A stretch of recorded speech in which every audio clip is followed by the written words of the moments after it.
Epístola do Apóstolo Paulo a Timóteo, capítulo 4, versículos 1 e 2. Conjuro-te, pois, diante de Deus e do Senhor Jesus Cristo, que há de julgar os vivos e os mortos na sua vinda e no seu reino, que pregues a palavra, instes a tempo e fora de tempo, redarguas, repreendas, exortes, com toda a longanimidade e doutrina. Quando Paulo escreve a sua epístola a Timóteo, ele tem como objetivo fazer com que esse jovem pastor, que embora tivesse uma criação correta nas leis de Deus, com a devida instrução de sua mãe Eunice e sua avó Loide, que ele continuasse a pregar, estudar e se fortalecer no conhecimento da Escritura para expô-la de maneira correta. E que a pregação dele deveria ser uma pregação que fosse carregada de ensino. Por isso que Paulo diz, com toda a longanimidade e doutrina, ensino. Agora, percebam que quando pensamos sobre pregação, nós vemos que existe um equívoco, de maneira geral, na maior parte do que vemos nos púlpitos modernos.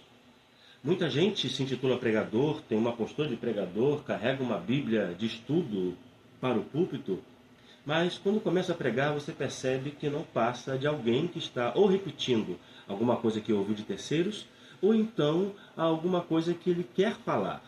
É o desejo do coração dele. Ele chama de revelação um conceito de alguma coisa que parece que ninguém pensou ainda, quando na verdade isso não é pregar.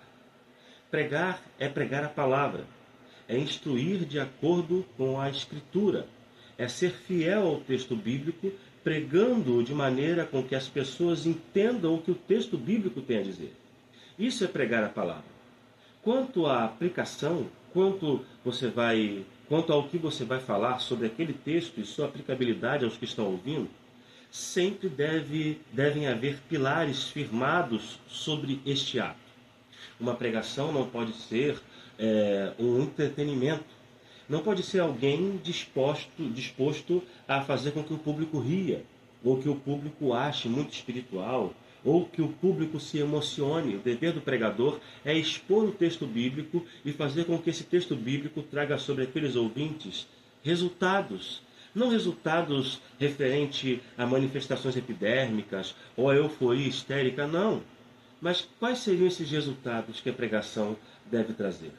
Em primeiro lugar, temos que pensar que a pregação ela deve trazer consciência acerca daquilo que a Escritura ensina sobre Jesus, mesmo que confronte o pensamento moderno. Uma pregação autêntica não está fundamentada nos conceitos modernos sobre família, casamento, homem e mulher, mas sim aquilo que a Bíblia ensina como um todo, mesmo que esteja em desacordo com o pensamento secular, com o pensamento moderno. Quando Paulo escreve na sua primeira epístola aos Coríntios, no capítulo 1, no versículo 22 ao 24, Paulo diz o seguinte: porque os judeus pedem sinal e os gregos buscam sabedoria, mas nós pregamos a Cristo crucificado, que é escândalo para os judeus e loucura para os gregos, mas para os que são chamados, tanto judeus como gregos, lhe pregamos a Cristo, poder de Deus, sabedoria de Deus.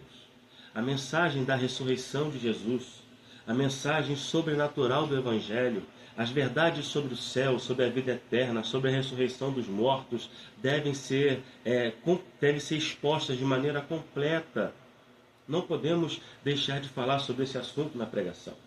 Uma pregação correta é uma pregação que menciona sempre a necessidade de mudança de vida, a necessidade de estarmos em constante amadurecimento cristão. Olha o que diz em Mateus capítulo 5, capítulo 4, versículo 17. Desde então começou Jesus a pregar e a dizer: arrependei-vos, porque é chegado o reino dos céus. Uma pregação que não nos leva ao confronto pessoal, uma pregação que não fala acerca da minha necessidade de arrepender-me dos meus pecados, de mudar de vida, de ser um cristão melhor, uma pessoa melhor, não é uma pregação autêntica. Do que vale alguém durante 30 minutos falar ao público apenas com a intenção de trazer conforto? Devemos confrontar o pecador, confrontar o incauto, trazer a pessoa para uma realidade e uma necessidade de arrependimento. Também temos que ter em mente que pregar não é apenas falar de um assunto, não é escolher apenas os melhores temas. O grande desafio de quem prega é não ser alguém que vai falar só daquilo que gosta. Se eu fosse falar daquilo que eu gosto, só daquilo que eu gosto, eu me dedicaria a pregar só o Apocalipse. Mostrar os conceitos do preterismo parcial, falar acerca das profecias que se cumpriram na história, eu só pregaria isso. Pregar envolve ser fiel a tudo aquilo que a Escritura ensina. Quando Paulo fala aos presbíteros de Éfeso, e o registro está em Atos 20, versículos de número 26 e 27, olha o que o apóstolo Paulo fala aos líderes da igreja. Portanto, no dia de hoje, vos protesto que estou limpo do sangue de todos, porque nunca deixei de vos anunciar todo o conselho de Deus. Todo o conselho de Deus.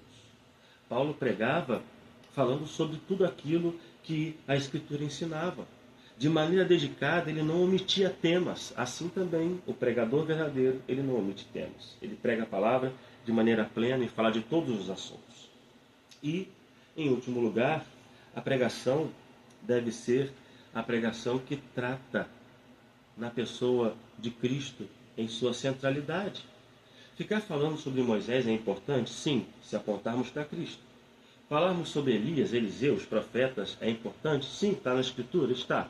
Mas só se apontarmos para Cristo. A pregação precisa ser cristocêntrica. O que nós ouvimos muito são pregadores eufóricos e gritando e vociferando, falando sobre o poder de Elias, sobre o poder de Moisés, sobre as mensagens do Antigo Testamento, sem dizer sobre o seu cumprimento ou sua relação com a pessoa bendita de nosso Senhor Jesus Cristo. Somente a pregação sobre Cristo é que leva a pessoa à verdadeira conversão. Somente a pregação sobre Cristo que é capaz de produzir nos eleitos, nos salvos, a maturidade. Vejamos o que diz Romanos 10, 17. De sorte que a fé é pelo ouvir, e o ouvir pela palavra de Deus, ou pela palavra de Cristo, como está na edição revista e atualizada. Por isso que quando Paulo escreve a Timóteo, ele diz: pregue a palavra, insistes, exortes, com toda a longanimidade e doutrina. Paulo está dizendo: não se esqueça desses princípios. Pregar deve levar as pessoas ao arrependimento. Pregar deve ser uma pregação que confronta. Pregar deve ser a pregação centrada em Cristo. Pregar não é falar apenas dos temas que eu gosto, mas de todo o conselho de Deus. Por isso, quando você ouve uma mensagem, observe essas características. Observem se o pregador ele se importa com dedicação em falar sobre aquilo que o texto diz, sobre aquilo que o texto que ele leu está dizendo. Então, quando você se sentar para ouvir uma pregação de qualquer pastor, observe se ele vai ler o texto, se ele vai explicar o texto e depois aplicá-lo. Se ele assim o fizer, ele pregou com longanimidade e doutrina. E se ele não fizer assim, ele precisa aprender a pregar urgentemente. Nós necessitamos de pregadores, não de animadores de auditório, não de coaches evangélicos.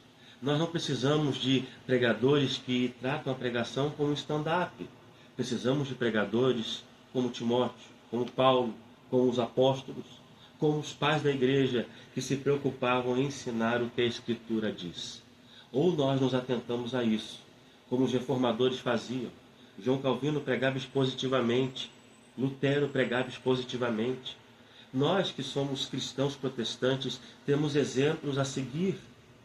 Só acerca do livro de Gálatas, Calvino escreveu um comentário com mais de 400 páginas. Eu tenho esse comentário.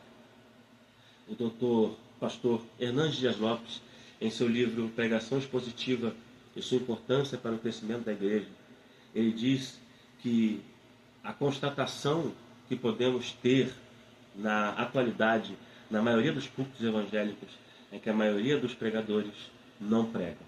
Isso é muito sério.